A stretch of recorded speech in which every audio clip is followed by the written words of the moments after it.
Okay, so here we have a Radio Shack truck from 1989, same year as me, just so when I seen it I just had to run and grab it.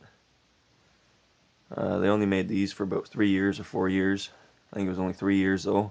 Been looking it up like crazy but I couldn't find it. I've had this for about a year now. It's actually the Radio Shack Aftershock 4x4. And in my personal opinion, this is the best truck Radio Shack has ever made. They tried to go hobby with this one for sure.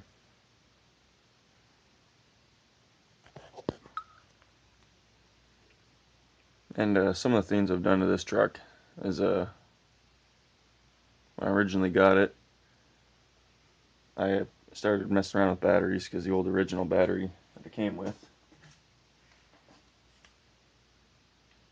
it's actually just this is identical to another battery that I had before, so now I have two of these. It still held the charge too for being 27 years old. Yeah, so some of the things I did was when I was in the snow or in the sand, stuff like that, one tire would just start on the front of the back. They'd always choose one tire to start spinning like crazy. So I took the differentials all apart and they were really well built. They were, plastic gears, but they were really looked like nice plastic anyway to me. So I ended up just going and getting some Play-Doh, like kind of putty stuff, and just jamming it in there like crazy, just to kind of lock them. And after about, I don't know, maybe 15 or 20 batteries, they would slowly start slipping again, but it was worth it to do, I guess. And then, well, I was running lipos in it too. So when I actually wrecked the original electronics in it, I was running on a 2S 5000 milliamp battery, and I was running that. Two nickel metals before that. Took the hood off, switched it over to lipo mode, put that 2S in it, and it just fried the original circuit board, which really sucked too. The original circuit board for this is actually a 27 1.5 or 145 megahertz. So if you don't have the remote, I didn't have the remote when I got it. I just went and bought a crystal, and then a FM receiver or a FM controller. Put the crystal in it, and I was driving. And then some other things I did to it was I just put some stiffer springs in there all the way around. And I was thinking about changing the tires, but these tires are actually bulletproof. Not too hard, not too soft, good in all conditions. Sand, snow, mud, road, everything. They're really good tires. Yeah, the original sticker that was on the side was all worn out, so I just ended up ripping it off. Throwing all these stickers on there. I'm not done this yet, but we'll keep going. Now that I've burned out the electronics, I'm going to be souping it up too. So eventually I'll be doing that.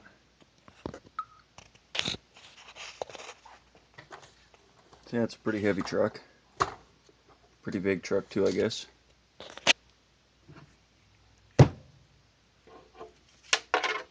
Standard battery there. Fits right in the original tray too. From the old Radio Shack batteries. So that was pretty cool. And here's the underneath. So there's where your battery will go. All metal dog bones in there too.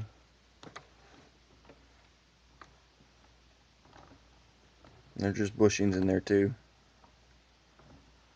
They were still in great condition, so I didn't bother looking for bearings for yet.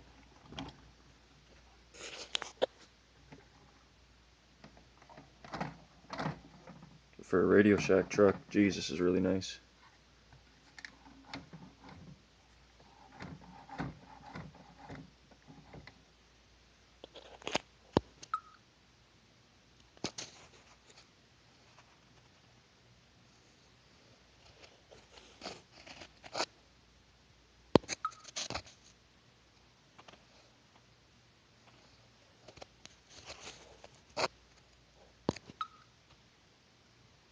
And for such a Stone Age RC, it's pretty big.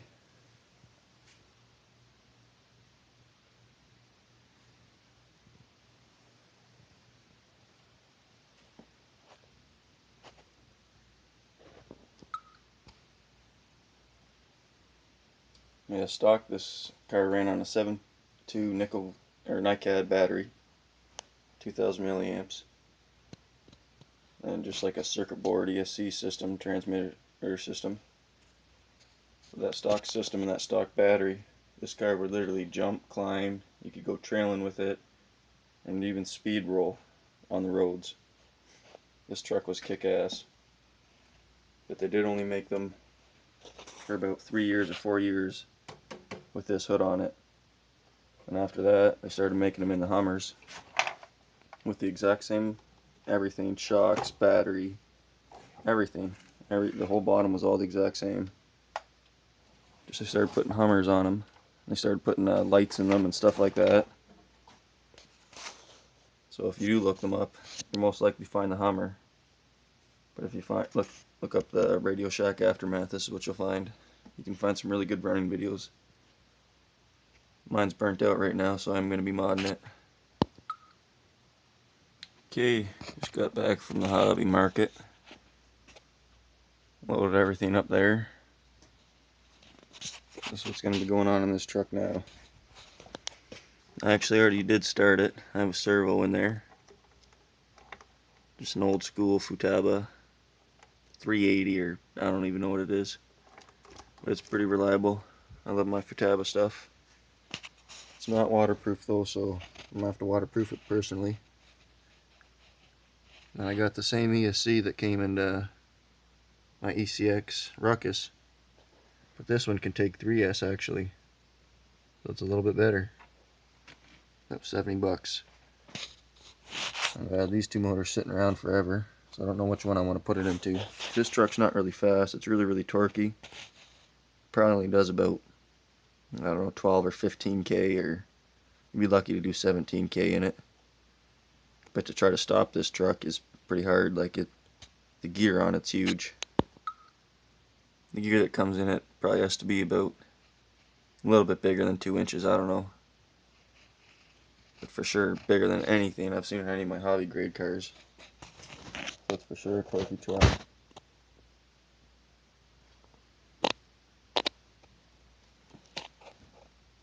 Yeah, there it is. One toy grade hobby wannabe truck that I'm in love with.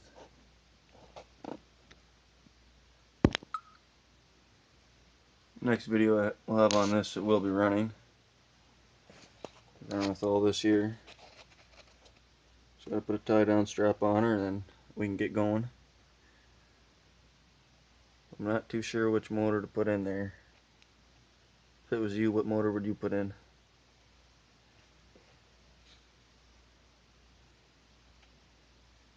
Throw that 4-channel in there and I might be able to put the 2-channel plow on there. And then just hook up to one of my old remotes and have some fun in the snow. So I do live in Canada. Well, that's it for this video though. So if you did like this video, please hit the sub or like button. And I'll have plenty more coming for you. Thanks for watching.